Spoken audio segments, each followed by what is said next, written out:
कैसे हैं आप लोग? जैसा कि आप सबको पता है कि जितना बेसब्री से 70 बीपीएससी का इंतजार आप कर रहे हैं उतना ही बेसब्री से हम लोग भी कर रहे हैं।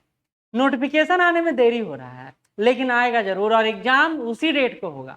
मार्केट में जितना भी अफवाह फैल रहा है या फैलाने का प्रयास किया जा रहा है कि लेट होगा, ऐसे हो गया तो ये हो गया, ये सारी बातें बेबुनियाद। लेट होने का कारण है क्योंकि बिना किसी कारण के कोई काम डिले नहीं होता है ना। तो कारण क्या है? तो उस कारणों को तलाश करने का प्रयास करेंगे। तो 2-3 कारण है जो हमारे सामने नजर आता है कि 70 बीपीएससी का नोटिफिकेशन लगातार लेट हो रहा है। इसके पीछे क्या कारण है? क्योंकि कमोबेश आ जाना चाहिए था जून लास्ट वीक में या जुलाई फर्स्ट वीक में, लेकिन लग रहा है कि ये 20 से 25 जुलाई तक आने का उम्मीद बन रहा है। 20 से 25 जुलाई। कारण क्या है? तो पहला कारण है पटना हाईकोर्ट, पटना उच्च न्यायालय का एक निर्णय जिसमें बिहार के रिजर्वेशन पॉलिसी को समाप्त कर दिया गया है। यानी जो 65% प्लस 10% रिजर्वेशन था उसको फिर से 49.5 प्लस 10% रिजर्वेशन में कन्वर्ट कर दिया गया है। अब देखिए, कोई भी पॉलिसी अगर चेंज होता है तो पूरा डिपार्टमेंट जो वैकेंसी लाने वाला है उसको अपना पूरा शेड्यूल बदलना पड़ता है। क्योंकि आप जानते हैं कि बीपीएससी हो चाहे सरकार का कोई भी अगर एग्जाम हो वो रिजर्वेशन पॉलिसी को अप्लाई करता है और रिजर्वेशन पॉलिसी में अगर अंतर होता है तो फिर से उसको सारी चीजें व्यवस्थित करना पड़ता है। तो इसमें पहला कारण तो यह है डिले का। दूसरा कारण, लोकसभा चुनाव हो गया, रिजल्ट आ गया, सारा पूरा सिस्टम जो है उसमें लगा हुआ था। अब जाके चीजें व्यवस्थित हुआ है तो विभाग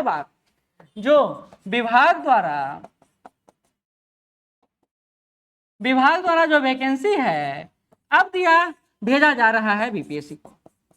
तो अभी विभाग द्वारा वैकेंसी आने में डिले हुआ, हालांकि ये उतना बड़ा कारण नहीं है जितना बड़ा कारण ये है, लेकिन अभी तक बीपीएससी के पास जो वैकेंसी आया है उसके आधार पर ही जदयू ने अपना चैनल पे ये बोला कि हम लोग 1000 प्लस वैकेंसी लेके आ रहे हैं।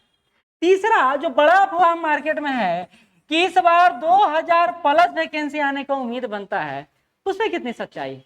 तो देखिए, एक बात तो है कि इस बार अगर ऐसा पोस्ट जुड़ने जा रहा है जिसमें 500 प्लस वैकेंसी है, उसको लेकर पहले भी चर्चा कर चुका हूं, लेकिन अभी मैं पूरी तरह उससे अनभिज्ञ हूं कि अभी कौन कौन वैकेंसी पहुंच चुका है बीपीएससी में। एक वैकेंसी के बारे में पता है, एक के बारे में पता नहीं, तो अभी नहीं राज खोलूंगा, जल्द ही आपको पता ही चल जाएगा। लेकिन 2 वैकेंसी ऐसा आने वाला है जो 500 प्लस होगा। अगर इसी को देखा जाए तो 1000 के आसपास ये होगा। इस बार एसडीएम का पोस्ट भी आने वाला है 100 के आसपास, डीएसपी का भी पोस्ट आने वाला है, इसके अलावा आपको बीएफएस का पोस्ट आने वाला है और भी कई सारे पोस्ट हैं, जैसे आरओ आने वाला है, आरओ नहीं, आरडीओ आने वाला है, इसी के अलावा मीओ आने वाला है। तो ये सारे पोस्ट हैं जो आने वाले। तो इस बार वैकेंसी अच्छा खासा आएगा, वो आंकड़ा 1000 प्लस रहेगा, 2000 प्लस रहेगा। अब इसको लेकर मत भिन्नता है, लेकिन इतना तो स्पष्ट है कि 1000 से ज्यादा वैकेंसी आने वाला है। आपको जो चाहिए था वो मिलेगा। कई सारे लोग बोलते हैं सर अब क्या करें, आगे क्या प्लान क्या हो, क्योंकि फ्रस्ट्रेशन हावी होने लगा है। क्या अभी सिर्फ पीटी पर ध्यान देना चाहिए या मेंस पर ध्यान देना चाहिए या दोनों पर ध्यान देना चाहिए? अब इस दोनों में कंट्राडिक्शन है, क्योंकि दिमाग है जो अप्लाई नहीं हो रहा है, दिमाग है जो चल नहीं रहा है, क्या किया जाए और क्या नहीं किया जाए। तो सोचने वाली बात है कि हम क्या कॉन्फिडेंस है हमको कि पीटी निकल जाएगा? क्या हम 90% भी कॉन्फिडेंस रख रहे हैं कि हमारा पीटी अभी भी देंगे तो निकल जाएगा? तो आपको पीटी पर पूर्णतः भी जाने की जरूरत नहीं है, क्योंकि अभी भी से देखा जाए तो 75 दिन के आसपास है आपके पास समय। तो 75 दिन मैं इसलिए मान के चल रहा हूं, एक बात ध्यान रखिए, अभी 10 तारीख है, 11 तारीख है आज, 11 के बाद अब आप इस महीना को जोड़ लीजिए तो आपके पास 18 से 19 दिन प्लस 20 और 30 60 उधर, तो 60 और इधर आपके पास बचा 18 दिन। क्यों? अब इसमें से देखिए 5-6 दिन तो शादी ब्याह है, ये वो तबीयत खराब, ये सब में चला जाता है। तो मान के चलिए आप कि आपके पास 75 डेज है, तो 75 डेज में आप अगर पीटी पास नहीं करते हैं और मेंस पढ़ते ही हैं तो इसका लाभ क्या रह जाएगा? मुझे नहीं लगता कि 1 साल आपको ये लाभ दे पाएगा। तो अभी सही समय आ चुका है जब आप मेंस को स्किप करें और पीटी की ओर फुल फ्लेज बढ़ चले।